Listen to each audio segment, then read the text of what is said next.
ওই কামলা লোকটা সকাল থেকে সন্ধ্যা পর্যন্ত খাটে, তার বেতন দেন কত? সর্বোচ্চ 500 বা 800 বা 1000 টাকা। এর চেয়ে বেশি দেন না। সে রোদে পড়ে সারা দিন হাত ভাঙা খাটুনি খাটে, তার রোজ মাত্র 500 বা 1000 টাকা। আর একজন অফিসার এসি রুমের ভিতরে বৈশা একটা কলমের গোতা দেয় 5000 কোটি টাকা। ঠিক।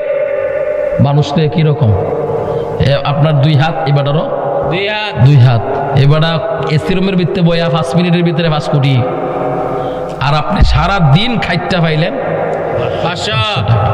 তো খাইটা যদি কেউ বড় লোক হইতে পারতো, তাহলে গরু ছাগল সবার আগে বড় লোক হয়ে যেত। ঠিক। কথা ঠিক নেই? তো খাইটা আপনি পরিশ্রম করে কষ্ট করে বড় লোক হতে পারবেন না।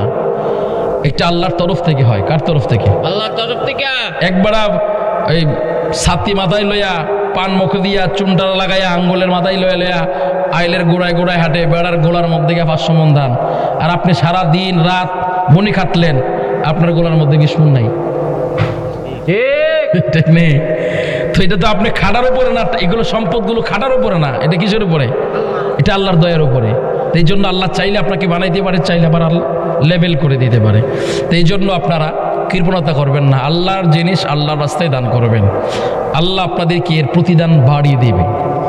ঠিক। ঠিক নেই? মানুষের সফরও 5টা। কয়টা সফর? 5টা। প্রথম সফরের নাম হচ্ছে আলমে আরোহা, যেটাকে আমরা রুহের জগৎ বলি। এই রুহের জগতে আপনি আমি সমস্ত রুহ সবাই ছিলাম। ঠিক নেই? ঠিক। দ্বিতীয় সফরের নাম হচ্ছে আলমে রেহমি, মায়ের পেট। ওখানে সবাই ছিলাম। কথা কয় না? ঠিক। মায়ের পেট না হয়ে পড়ছেন? না। মায়ের পেটটাকে আল্লাহ একটা জগৎ বানাইছে।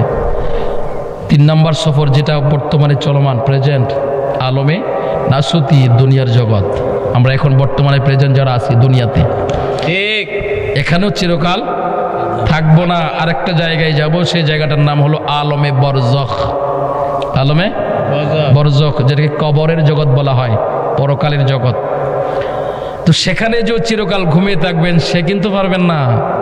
সেখান থেকে উঠে আরেকটা জগতে যেতে হবে, সেই জগৎটার নাম হলো আলমে মাহশার, অর্থাৎ হাসরের ময়দান। তাহলে সফর কয়টা পাইলাম? 5টা।